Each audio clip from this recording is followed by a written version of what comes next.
Good morning all of you. हम पढ़ रहे हैं स्पेसिफिक कॉन्ट्रैक्ट एक्ट। ठीक है, तो स्पेसिफिक कॉन्ट्रैक्ट एक्ट में हम दो टॉपिक पहले हम कवर कर चुके हैं। अगर आपको अभी तक भी वो दोनों टॉपिक्स नहीं देखे हैं तो आप देख लीजिएगा, क्योंकि जब हम स्टेप बाय स्टेप करेंगे तो हमें बहुत ईजिली समझ आता रहेगा।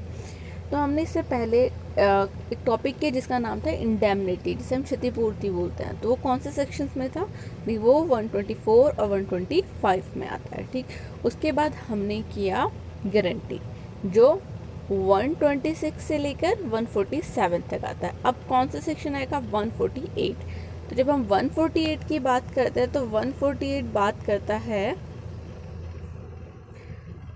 बेलमेंट की। ठीक है, बेलमेंट की, बेलमेंट जिसे हम हिंदी में बोलते हैं उपनिधान।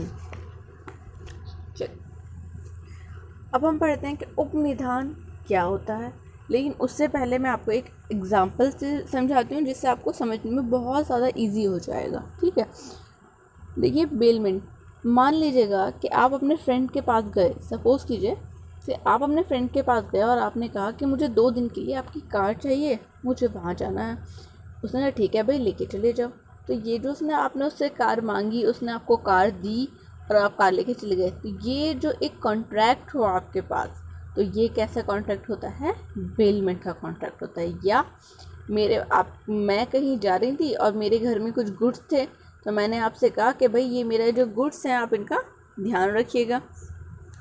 तो उसको भी हम क्या कहते हैं? तो उसको, उस कॉन्ट्रैक्ट को, जो मैंने आपसे कहा कि भाई मेरे गुड्स हैं, मेरे घर में थोड़ा काम चल रहा है, आप ध्यान रखिएगा, तो वो भी क्या कहलाएगा? एक बेलमेंट का ही कॉन्ट्रैक्ट कहलाता है। या फिर आप अपनी गाड़ी को या अपने मोबाइल फ़ोन को रिपेयर होने के लिए देते हो, ठीक है, तो वो भी क्या कहलाता है? एक बेलमेंट का कॉन्ट्रैक्ट कहलाता है। चलिए अब हम इसकी डेफिनेशन पढ़ते हैं। उपनिधान एक व्यक्ति द्वारा दूसरे व्यक्ति को किसी प्रयोजन के लिए, यानी कि कोई ना कोई उसका क्या होना चाहिए?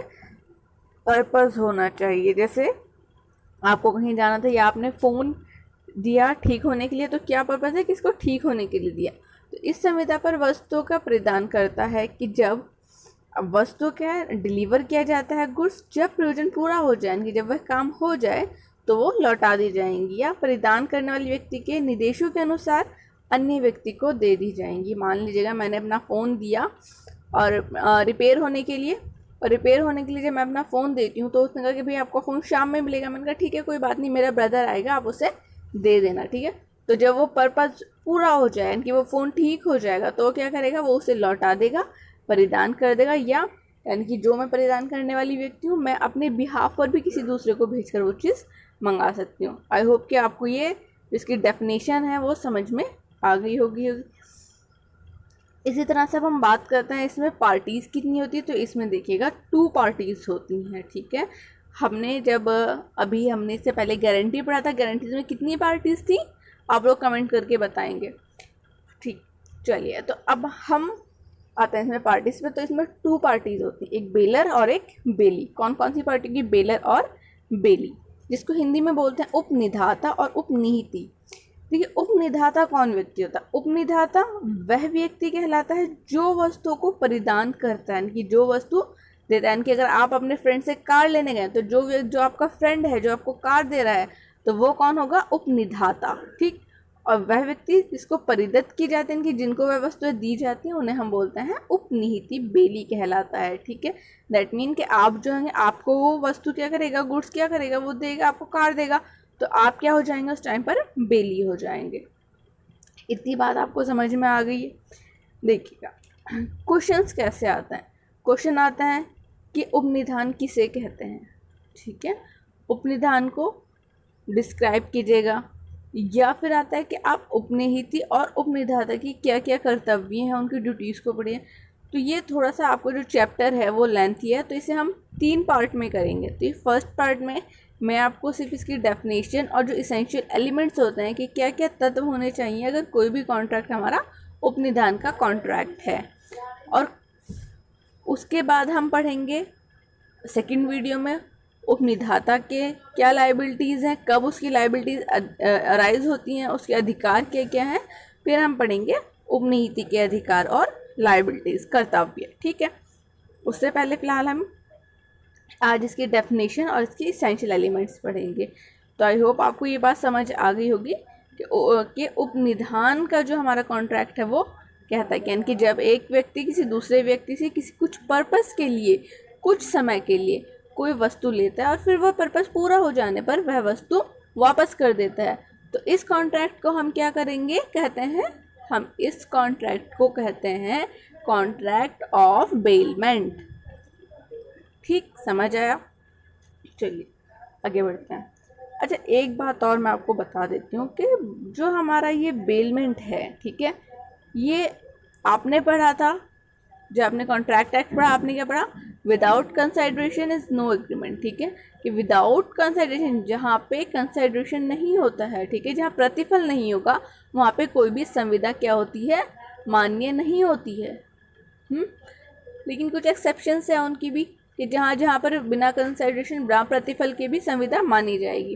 खैर, हम यहाँ पे देखते हैं कि देखिए यहाँ पे दोनों तरीके से संविदा मानी जाती है। देखिए बिना प्रतिफल के कैसे होगी, जब हम बात करते हैं अपने फ्रेंड से कार लेने की, अगर आप अपने फ्रेंड के पास गए और आपने वहाँ से कार ली, या आपने अपने फ्रेंड का के फ़ोन ले लिया कि भाई मैं कहीं बाहर जा रहा हूँ, तुम्हारा फ़ोन अच्छा है, मेरी पिक्स वगैरह अच्छा आएंगी, तो तुम मुझे एक दिन के लिए अपना फ़ोन दे दो। XYZ आपने कुछ भी अपने फ्रेंड से लिया, तो क्या आप अपने फ्रेंड को पैसे दोगे?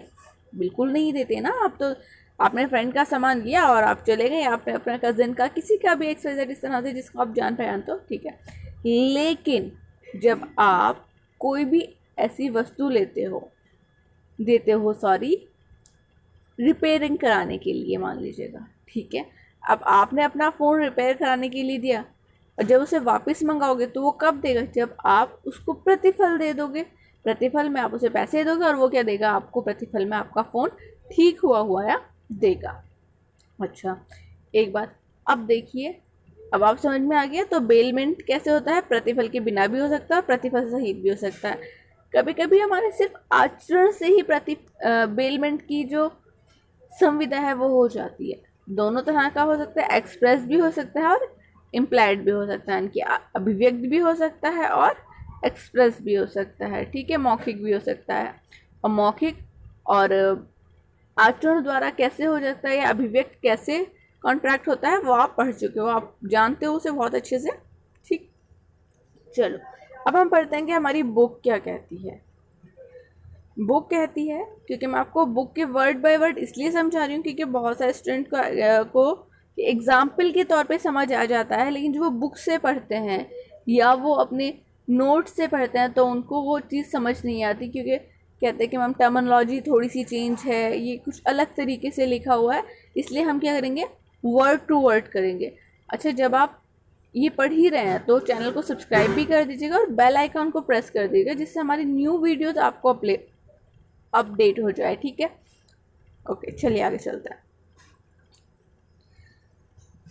तो यही बात कही गई है इसमें कि आवश्यक नहीं होता है कि वस्तु का कब्जा उपनिधि को प्रदत्त ही किया जाए, कि दिया ही जाए, ठीक है। कभी कभी ऐसा भी होता है कि वस्तु पहले से ही उस व्यक्ति के पास होती हैं और वो उपनिधि बन जाता है। देखिए इसका एक केस देखते हैं हम, बहुत आसान सा, बहुत अच्छे से केस है, गुजरात राज्य वर्सेस मेमन मोहम्मद का। अब मैं बताती हूँ इस केस में क्या हुआ। इस केस में कुछ गाड़ियाँ थी जो कस्टम ऑफिसर्स ने क्या किया, उनको सीज कर लिया। कुछ गाड़ियाँ, कुछ गुड्स थे जिसको कस्टम ऑफिसर्स ने सीज कर लिया। अब उस टाइम तो उन्होंने इंक्वायरी करी तो उनको वो उसके जो उस पर अपना ओनरशिप बताए, यानी कि कोई दावेदार उनको मिला नहीं, तो उन्होंने क्या किया, वो गाड़ियाँ बेच दी। फिर बाद में पता चला उनको जो दावेदार था वो आया, तो इसमें कोर्ट ने क्या बात की, देखिए कोर्ट ने ये डिसीजन किया कि वो आपके पास सीज थी, तो आप क्या हो गए थे उसके, तो जो कस्टम ऑफिसर्स थे वो कौन हो गए थे, उसके बेली हो गए थे, यानी कि वो अपने आप ही क्या, उन पे इम्प्लाइड कॉन्ट्रैक्ट हो गया कि आपके पास वो चीज़ रखी हुई थी और आपको जब तक वो वादी नहीं मिलता, सॉरी वादी कह रही हूँ, जो भी उसका ओनर था वो आपको नहीं मिलता, तो आपको उसे वापस करनी चाहिए थी। तो यहाँ पर यही चीज़ हमारे किसने कही थी, कोर्ट ने कही। एक नेक्स्ट हम पढ़ते हैं कि जैसे ही स्टीमर जो होता है वो एजेंट माल का परिधान बंदरगाह पर करता है, बंदरगाह के जो अधिकारी हैं उससे रसीद प्राप्त करता है, तभी उस पर फ़ौरन ही जैसे उसने मेरी रसीद प्राप्त करी बंदरगाह को अपना सामान दे करके, तो उस पर संविदा अधिनियम की धारा 148 यानी कि बेलमेंट का उस पर कॉन्ट्रैक्ट स्टार्ट हो जाता है तथा धारा 158 के अंतर्गत उपनीति को आवश्यक खर्चे देने को बाध्य हो जाता है, क्योंकि जब आप कोई चीज़ आप अपने पास रख रहे हो तो आप उसके लिए खर्चा भी ज़्यादा, जैसे मान लीजिए अगर आप कार ले गए तो पेट्रोल भी आपको लेना पड़ेगा। तो अतः बंदरगाह अधिकारी स्टीमर एजेंट से आवश्यक खर्चे वसूल करने का अधिकारी होता है कि अगर आप अपना कोई गुड्स मेरे पास रखवा के जा रहे हो और मान लीजिएगा कि आपकी एक गाय है, ठीक है, आपने कहा कि मैं ज़रा कुछ दिनों के लिए बाहर जा रहा हूँ और इस गाय का आपको ख्याल रखना है। मैंने कहा ठीक है भाई, मैं ख्याल रख लूँगी, लेकिन मैं क्या कहूँगी कि भाई ये जो गाय है ये चारा खाती है, इसके और जो खर्चे हैं वो तो आप मुझे दो, ठीक है, तो वो आपको मुझे क्या करना पड़ेंगे, देने पड़ेंगे।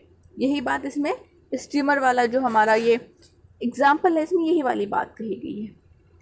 देखिए उपनिधान तथा भाड़ा क्रय क्रम, देखो इसमें ना हमेशा बहस होती रहती है कि बेलमेंट और हायर परचेस सेम है, अलग है, क्या है। तो हमारे जो जस्टिस वॉन्चू है इन्होंने कहा कि भाई आप दो चीज़ें देख लो, दो एसेंशियल तत्व देख लो, दो तत्व ऐसे देख लो, अगर आप उस पर टेस्ट करो उसे, और अगर आप सेटिस्फाई होते हो कि ये दोनों तत्व हैं तो उसे हम हायर परचेस कहेंगे, और अगर ये दोनों तत्व उसमें नहीं पाए जाते हैं तो हम उसे क्या कहेंगे, बेलमेंट कहेंगे। ठीक, अब देखिए क्या क्या देखना है कि उसमें एक उपनिधान का तत्व होना चाहिए, दूसरा क्या होना चाहिए, विक्रय का तत्व होना चाहिए। इससे हमें पता चल जाता है कि विक्रय अनुज्ञात है, ठीक है, यानी कि इसे विक्रय है। तो टेस्ट के लिए हमारे पास दो लाइंस हैं, ये जो हमारी 2 लाइंस है, ठीक है, ये आपको ध्यान होनी चाहिए। फर्स्ट टेस्ट क्या हमारा, क्या भाड़े पर लेने वाले का बाध्यकारी उत्तरदायित्व है, यानी कि जिसने भाड़े पर लिया है वो उत्तरदायित्व है यानी कि बाध्य है कि उन वस्तुओं को खरीदे या नहीं। ठीक है, कभी कभी ऐसा आप सामान लेकर आ जाते हो कि मुझे सामान खरीदना है आपसे, और आप कहते हैं एक चीज़, तो वो क्या करेगा कि मुझे पसंद कराने के लिए दे दीजिएगा, तो वो आप कह रहे एक खरीदते, तो ऐसा नहीं कि आप सब चीज़, तो जो भी लेकर के आ रहा है तो वो बाध्यकारी उत्तरदायित्व देखना पड़ेगा कि वो वस्तु को खरीदेगा या नहीं खरीदेगा। नेक्स्ट है, क्या भाड़े पर लेने वाले ने अपने पास ये अधिकार आरक्षित रखा है कि संविदा के दौरान वो जब चाहे वस्तु वापस कर देगा, कि जब चाहे वस्तु वापस कर देगा तो आपको पता है कि वो क्या हो जाएगी, उपनिधान हो जाता है। ठीक, चलिए नेक्स्ट पेज पे आते हैं। अब आपने बेलमेंट समझ लिया, कब जब कोई एक व्यक्ति यानी कि बेलर किसी दूसरे व्यक्ति को यानी कि बेली को किसी पर्पस के लिए, किसी निश्चित अवधि के लिए कोई वस्तु लेता है और उसके बाद जब उसका पर्पस पूरा हो जाता है उस वस्तु को वापस कर देता है, परित कर देता है। परित यानी कि वापस करना, ठीक है, दे देना, तो उसे हम क्या कहते हैं, उसे हम बेलमेंट, कॉन्ट्रैक्ट ऑफ बेलमेंट कहते हैं। कौन से सेक्शन में आता है, सेक्शन 148 में आता है। ये आप सभी को याद करने वाली चीज़ है। देखिए हमारे पास इसके 3 इसेंशियल एलिमेंट्स होते हैं, ठीक है। कितने तत्व हैं हमारे पास, बेलमेंट के लिए 3 तत्व होते हैं, आप याद रखिएगा। हमारे पास कितने तत्व होते हैं, 3 तत्व होते हैं हमारे। पहला देखिएगा, उपनिषद द्वारा वस्तु का परिधान यानी कि delivery of goods by the baler, यानी कि बेलर के द्वारा डिलीवरी होनी चाहिए गुड्स की। जब तक आप गुड्स की डिलीवरी नहीं करोगे तो ये नहीं माना जाएगा, ये आपका बेलमेंट का कॉन्ट्रैक्ट नहीं माना जाएगा। देखिए अब इसमें जो ये ओल्टिस बनाम निकोलस वाला केस है, बहुत अच्छा केस है, आप इसको ज़रा अच्छे से स्टडी कीजिएगा। देखिए ये इसमें क्या, मैंने आपको क्या बताया था कि जो हमारा bailment of contract of bailment होता है, तो इसमें क्या मैंने आपको बताया कि देखिए इम्प्लाइड भी हो सकता है और एक्सप्रेस भी हो सकता है। तो इसमें ये इम्प्लाइड हुआ है, देखिएगा कि इम्प्लाइड किस तरीके से था। तो ओल्टिस बनाम निकोलस के बाद में हुआ क्या कि इसमें जो ये वादी था, ठीक है, वो होटल में गया खाना खाने के लिए, भोजन करने के लिए। तो जब वो होटल पे गया तो वहाँ पे जो उस होटल का बैरा था वो आया, उसने अपनी इच्छा से वादी का ओवरकोट लेकर उसकी कुर्सी के पीछे टांग दिया जिस पर वादी बैठा हुआ था। अब क्या हुआ कि वो भोजन किया, उसने भोजन करने के बाद जब उसने ओवरकोट उठाने का हुआ तो उसने देखा कि कोट है ही नहीं। तो कोट के आने के लिए उसने क्या किया, होटल के मालिक के ऊपर केस कर दिया। तो न्यायालय ने उसे उत्तराधीन ठहराया कि कोर्ट लेने के कारण बैरन ने एक उपनिहित की जिम्मेदारी थी, क्योंकि जब आप कोर्ट ले रहे हो, ठीक है, तो ये आपकी जिम्मेदारी थी कि उस कोर्ट को ध्यान देना। भले से मालिक का इसमें कोई डिफॉल्ट नहीं था, लेकिन बैरन ने तो क्या, और आप इससे पहले क्या एक बात अपने कॉन्ट्रैक्ट एक्ट में पढ़ चुके हो कि नौकर द्वारा किए गए किसी भी कृत्य का, और आप शायद अपने उसमें आपने क्या है टॉर्ट में भी आपने पढ़ा होगा कि नौकर द्वारा किए गए कृत्य का जो अगर नौकर के द्वारा उस नौकर के किसी भी कृत्य द्वारा कोई भी हानि होती है, कोई भी क्षति होती है, तो उसकी क्षतिपूर्ति उसका मालिक करता है। ये आप पहले पढ़ चुके हैं, तो वही बात इसमें भी आई है। देखो, तो इसी प्रकार क्या हुआ, एक दूसरा केस है। एक भंडार गृह था, इनके स्टोर रूम था, तो उसने क्या किया, एक व्यक्ति ए था, उसने स्टोर कीपर के पास अपना कुछ सामान सौंपा। अब जो स्टोर कीपर था उसने पूरी सावधानी ली, परंतु चौकीदार की लापरवाही से क्या हुआ, सामान खो गया। तो ए ने अभिवचन लिया कि उसकी तरफ से, अब ए ने क्या कहा कि मैंने पूरी कोई मेरी तरफ से कोई लापरवाही नहीं हुई, इस वजह से वो आपकी जो क्षति हुई है, आपका सामान जो खो गया, मैं उसके लिए दायी नहीं, यानी कि मैं उसके लिए पैसे नहीं दूंगा, तो ऐसे सामान के लिए दायित्वहीन होगा। तो यहाँ पे भी कोर्ट ने कहा कि इसके सामान के लिए दायित्वहीन होगा, क्योंकि हम इसलिए ऊपर जो हमारा केस है ऑटिज्म नाम यू निकोलस, इसी को इसमें उल्लेख किया गया है कि देखिए, जबकि होटल के मालिक की तरफ से कोई असावधानी नहीं हुई थी, लेकिन उसे दायित्वहीन ठहराया गया था। इसी तरह से भले से स्टोर कीपर की तरफ से कोई भी असावधानी ना हुई हो, लेकिन वो जो उसका क्या था, चौकीदार था, वो तो सो गया ना, उसकी लापरवाही हुई उसकी वजह से, तो यहाँ पर वो प्रतिकर देने के लिए क्या होगा, दायी होगा, यानी कि प्रतिकर वो देगा। चलिए नेक्स्ट, ये केस भी आपका बहुत ज़्यादा ट्रेंडिंग केस है, काफ़ी अच्छा केस है। देखिए, कालिया पेरुमल बनाम विशाल लक्ष्मी अची, ठीक है।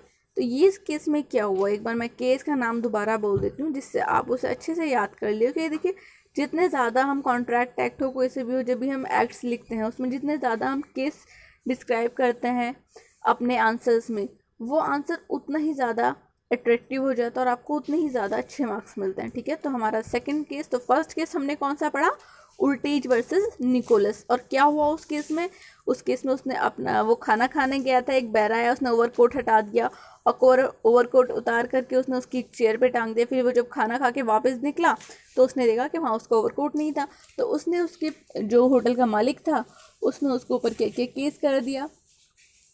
तो मालिक कहता है कि मेरी सावधानी नहीं, तो कोर्ट ने क्या कहा कि भाई आपकी सावधानी हुई या नहीं हुई, लेकिन आप उपनिहित थे, आपके पास ये बेलमेंट का कॉन्ट्रैक्ट ऑफ बेलमेंट हो चुका था और आप जिसकी क्षतिपूर्ति देने के लिए क्या है, दायी हैं। दोबारा से एक बार आप दोबारा आपको ये रिवाइज हो गया, तो आई होप कि आपको याद होना चाहिए अब तक ये। नेक्स्ट आता है काले पेरूमल बनाम विशाल लक्ष्मी अची का केस। देखो इसमें क्या हुआ कि इसमें एक लेडीज थी और वो अपने पुराने जेवरात को गला करके न्यू जेवरात बनाने थे, तो उसने क्या किया कि इसे सुनार को दिया न्यू जेवरात बनाने के। लेकिन वो क्या करती थी कि रोज़ सुबह आती थी और उसमें उसने एक बक्सा दिया जिसमें उसके जेवर थे पुराने, वो उसमें से जेवर निकालती थी, उसको पिघलवाती थी और वो बनवाती थी, और शाम में वो क्या करती थी कि उससे वो जेवर लेके, जो नए जेवर बने हैं वो जेवर लेके बक्से में रखती थी, बक्से को बंद करती थी, चाबी अपने पास रखती थी और अपने घर चली जाती थी। अब क्या हुआ कि उस सुनार के जो शॉप थी उसमें चोरी हो गई। जब चोरी हो गई तो उसने क्षतिपूर्ति मांगी, उसने कहा कि जो मेरे गहने गया वो मुझे क्षति की पूर्ति कराएगा। तो यहाँ कोर्ट कहता है कि आपके और इनके बीच में जो सुनार है उसके बीच में कोई भी बेलमेंट का कॉन्ट्रैक्ट हुआ ही नहीं था। क्यों नहीं हुआ था, क्योंकि आपने गुड्स यानी कि जो आपका माल था आपने क्या परिदत किया था, आपको तो देखिए डिलीवरी हुई थी गुड्स की, नहीं हुई थी ना। जब आप खुद ही लॉक लगा रहे हो, आपके पास ही उसकी चाबी है, जो बॉक्स है, तो आपके पास ही रहा वो गुड्स, तो यानी कि वो तो आपने उस परिदत तो किया ही नहीं। तो जब तक हमारे गुड्स की डिलीवरी नहीं होती है बेलर के द्वारा, जब तक वहाँ पर क्या होता है, कॉन्ट्रैक्ट ऑफ बेलमेंट नहीं बनता है। ओके, नेक्स्ट आता है फर्स्ट एसेंशियल। हमने क्या पढ़ा, पहला तत्व हमने क्या पढ़ा कि गुड्स की डिलीवरी होनी चाहिए, और हमने दोनों टाइम में पढ़ा कि जब इम्प्लाइड होता है और एक्सप्रेस कैसा होता है। अगर गुड्स की डिलीवरी नहीं होती तो क्या माना जाता है, बेलमेंट माना ही नहीं जाएगा। आपका फ्रेंड आपसे कार लेना है, आपने कभी मैं कल को हाँ मैं ऐसा करता हूँ, मैं खुद भी चल रहा हूँ तुम्हारे साथ, ठीक है, अब आप अपनी कार चला के खुद भी ले गए वहाँ पे जहाँ उसको जाना था, वो साइड में बैठा हुआ है, तो आपने उसे अपनी कार दी तो नहीं, आप तो खुद जा रहे हो उसके साथ। अब कोई डैमेजेस होता है और आप अपने फ्रेंड से कोई ना उस पर क्लेम कर सकते हो कि भाई मेरे कार में ये डैमेज हो गया और मैं तुम्हारे साथ नहीं आया था, तुम्हारे कहने पे आया था, तो मुझे आपके है क्षतिपूर्ति, तो नहीं, क्योंकि आपने उसे गुड्स दिया। लेकिन हाँ ये बात अलग है कि आप उसे कार दे देते हैं, वो जा रहा था कार से, फिर वहाँ कोई डैमेजेस हो जाता तो आप उससे डैमेजेस मांग सकते थे कि भाई तुम्हारी वजह से मेरी कार डैमेज हुई है और आपको देनी पड़ेगी। तो यही वाला केस जो हमने अभी केचू वाला केस पढ़ा, ये सेम कंडीशन उसमें आएगी, ठीक है। तो नेक्स्ट क्या है हमारा, delivery of possession upon a contract, ठीक है, कि जो हमारा कब्जा है, ठीक है, वो देना चाहिए। देखिए आप कब्जे से क्या समझते हैं, कब्जे से टाइटल ऑफ ओनरशिप, ठीक, टाइटल ऑफ ओनरशिप। देखिए जब भी हम बेलमेंट का कॉन्ट्रैक्ट करते हैं तो हमारा क्या जाता है, सिर्फ पोजीशन उस पर जाता है, लेकिन टाइटल ऑफ ओनरशिप उस पर नहीं जाता, ठीक है। अगर टाइटल ऑफ ओनरशिप चला जाएगा तो क्या होती है, सेल होती है। देखिए मान लीजिएगा आप अपने फ्रेंड को जो आपने कार दी है, तो वो कार आपसे लेकर के गया ना, उसका कब्जा हो गया, यानी कि वो फिजिकली आपका कार उठा करके ले गया, लेकिन वो किसी ये नहीं बोल सकता कि ये मेरी कार है, या उसमें कुछ डैमेजेस नहीं कर सकता, या उसे कुछ सेल नहीं कर सकता है। तो ये क्या कहलाता है कि आपका कब्जा भी होना चाहिए, यानी कि अगर वो जैसे भी हमने पढ़ा ना केचू वाले केस में, अगर वो उसको गुड्स दे देती तो उस सोने का जो संदूक था और वो खुद अपने आप उस पर जो सुनार था वो खुद अपने आप उसे लॉकअप करता, तो उसको हम कह सकते हैं, तो उसको तो हम ये कह सकते थे कि भाई उसके पास क्या हुआ था, कब्जे का परिधान हो गया था, पोसेशन उसके पास हो गया था। लेकिन यहाँ पे क्या है, पोसेशन वहाँ पर नहीं दिया गया, तो कब्जा देना चाहिए, लेकिन ओनर ऑफ टाइटल नहीं जाता है, ठीक है, टाइटल नहीं जाएगा, टाइटल आपके पास ही रहेगा, ओनर आप ही रहोगे, लेकिन कब्जा उस टाइम पे चला जाता है। जैसे मान लीजिए मैंने फ़ोन अपना ठीक होने के लिए दिया है, तो जब तक वो फ़ोन उस रिपेयर करने वाले के पास है, जब तक कब्जा किसका है, उसका है, वो उसे यूज़ कर सकता है, ठीक है।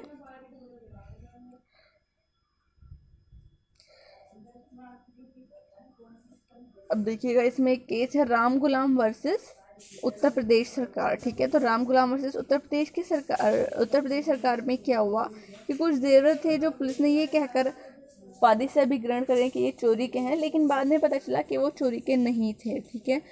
और फिर वो वहाँ से उनके पास से गुम हो गए, तो उनसे कहा गया कि भाई ये हमारे जेवर चाहिए। तो उन्होंने कहा, पुलिस ने कहा कि जो सरकार, आपको पता है जब पुलिस पे चलता है कोई भी केस तो सरकार के ऊपर चलता है, सरकार के विरुद्ध बात किया गया। परंतु इलाहाबाद कोर्ट ने कहा कि आपके बीच में तो कोई भी वही नहीं हुई, संविदा नहीं हुई। किस तरह की, बेलमेंट की संविधान के, आप इनके पास आए नहीं, इन्होंने आपसे कुछ दिन के लिए मांगे नहीं और आपके पास रखे नहीं रहे, ठीक है।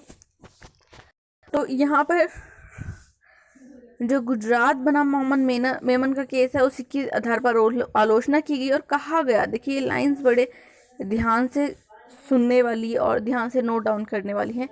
It is not correct to say it is not correct to say that there can not be a bailment without an enforceable contract. ये कहना गलत नहीं होगा कि कोई भी कॉन्ट्रैक्ट नहीं होता है, कोई भी इन्फोर्सेबल, देखिए क्या बात कही गई कि इन्फोर्सेबल कॉन्ट्रैक्ट नहीं होता है जहाँ बेलमेंट का, ठीक है।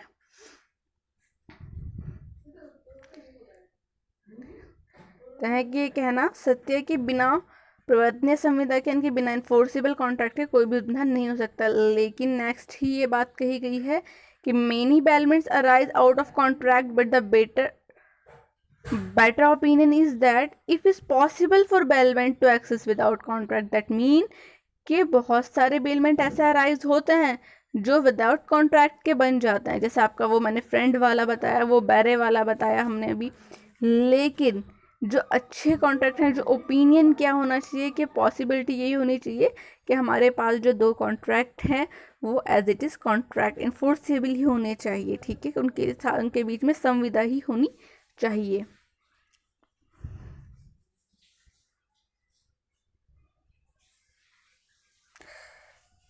अब देखिए नेक्स्ट है कि कहीं का काफ़ी बार ऐसा ज़रूरी नहीं है कि औपचारिक तथा पूर्ण संविदा हो, यानी कि पूरी संविदा ही हो। आप कहो कि भाई आप मुझे फ़ोन दीजिएगा, कोई लिखित रिटर्न रिटन स्टेटमेंट ही हो। एक केस ये देखिएगा, jubilee mills limited versus Bharat का गवर्नर, ठीक है।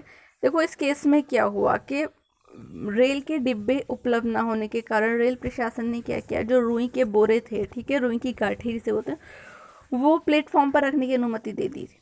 अब क्या हुआ कि वहाँ से कोई इंजन गुजर रहा था, उससे चिंगारी उठी और चिंगारी से क्या हुआ, सारी की रुई की जो गांठी थी वो नष्ट हो गई। अब न्यायालय ने निर्णय दिया कि रेल प्रशासन दायित्वहीन था। क्यों? क्योंकि रुई को प्लेटफॉर्म पर रखे जाने की अनुमति किसने दी थी? रेलवे प्रशासन ने दी थी। तो वो क्या हुआ, उसने बेलमेंट की क्या की थी, एज ए बेली होकर के उसने जिम्मेदारी ली थी, उपनीति होकर उसने जिम्मेदारी की थी। और तो इस वजह से उसको क्या करना पड़ेगा, जो रुई की क्षति हुई थी उसकी क्षतिपूर्ति करनी पड़ेगी। थर्ड हमारा आ जाता है, यहाँ पे सेकंड लिखा हुआ है बट इज थर्ड, ठीक है। तो उपनीति वस्तु को लौटाने हेतु उपनिधान के निर्देशानुसार व्यवस्थित करने के लिए आबद्ध है, ठीक है।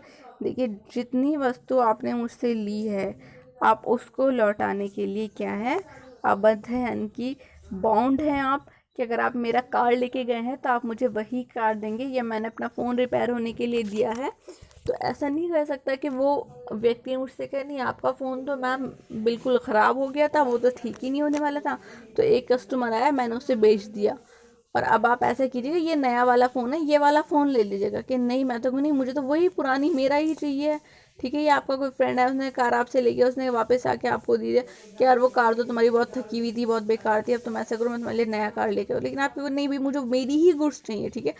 तो क्या होता है कि वही गुड्स होने चाहिए, सेम गुड्स होने चाहिए जो हमारे हमने किसको, उपनीति को दिए थे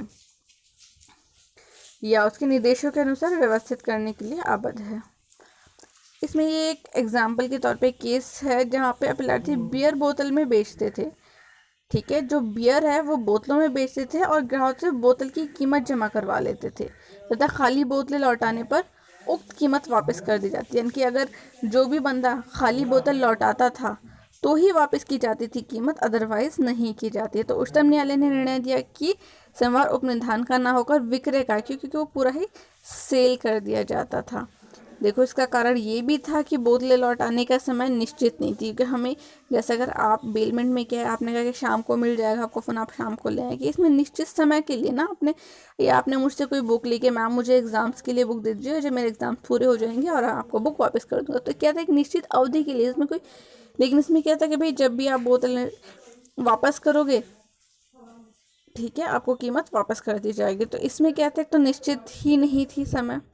इसके अतिरिक्त इस मद में जितना धन देखिएगा 3,51,14,300 रुपये, ठीक है, इतना धन जमा किया था। जबकि अगर हम देखें तो वापस कितना हुआ, वापस इससे बहुत ही कम हुआ था। तो न्यायालय ने निर्णय दिया कि इन परिस्थितियों में सब व्यवहार का, इनकी जो ये ट्रांजैक्शन है उपनिधान इसको नहीं कहा जा सकता, उस धन पर विक्रय कर देने के लिए बाध्य था। ये केस अराइज ही क्यों हुआ था कि सेल टैक्सेस पर लगना था, तो सेल्स टैक्स से बचने के लिए उन्होंने कहा कि भाई सेल्स टैक्स क्यों दें, हमारा तो ये जो है बेलमेंट का कॉन्ट्रैक्ट है। तो कोर्ट ने साफ इनके ऊपर ये कारण बताएं कि आपके पास जो पैसे वापस आए हैं, जो जमा हुए हैं वो बहुत ज़्यादा हैं, जो वापस आए बहुत कम है और कोई निश्चित समय सीमा नहीं है वापस करने की बोतलों को। तो ये क्या है, ये सेल्स है और इसलिए आप क्या है, सेल्स टैक्स देने के लिए यहाँ पे बाउंड है। और यदि ये ट्रांजैक्शन उपनिधान की होती तो उपनीति को उपनिधान की शर्तें ज्ञात होती, तो वापसी का धन उक्त धन से अधिक होता, कि जो वापसी करा गया है उसका धन क्या होता, इस धन से अधिक होता।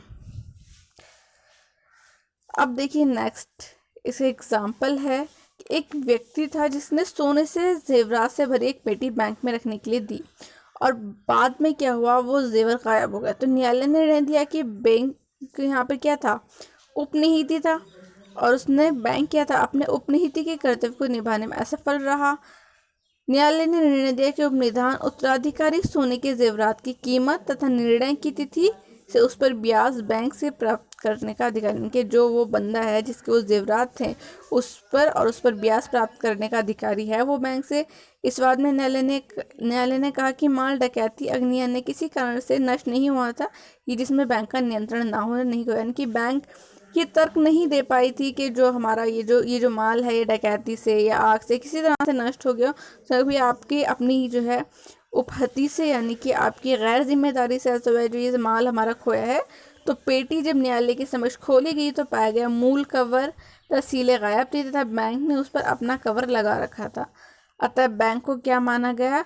दायित्वहीन माना गया और कहा गया कि आपको अपना कर्तव्य पूरा करना पड़ेगा और आपको क्या करना पड़ेगा, इसके ऊपर जो इन्हें क्षति हुई है वो भी, और ऊपर से उसके ऊपर ब्याज जो है वो भी आपको देना पड़ेगा। ठीक है, okay, thank you so much. I hope आपको ये समझ आया हो। अगर आपको समझ आया है तो आप कमेंट करें, नहीं समझ आया तो भी बताइएगा, जिससे हम अपने टीचिंग मेथड को थोड़ा सा फिर और चेंज करें जिससे कि आपको समझ आए। Okay, thank you so much.